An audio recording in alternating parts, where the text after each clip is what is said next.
Hello साथियों, मैं आ रहा हूँ रेलवे इलेक्ट्रिकल ओईची हाई राइज ओईची। तो हम दिखाएगा आप लोग को एंटी क्रैक सेंटर किसको बोलते हैं। ये एंटी क्रैक सेंटर है, ये भी लाइन एंटी क्रैक सेंटर है। और साइड वाला जो लाइन है वो हमारा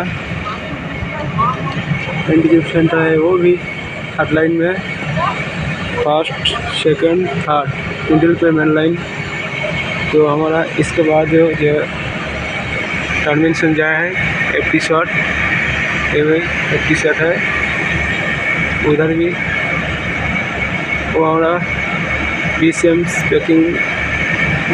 पैकिंग गाड़ी का सामने जो 265/20 वो हमारा एफ टी शॉट ख़त्म है। ये भी हमारा एफ टी शॉट ख़त्म है सामने वाला। तो ये हमारा सभी टोटल का अरेंजमेंट है, ये हम देखेंगे। ये आर्ट का सेक्शन है, जस्ट हमारा शॉर्ट वीडियो, इसीलिए हम ज़्यादा नहीं लंबा कर पाए साथियों। थैंक्स।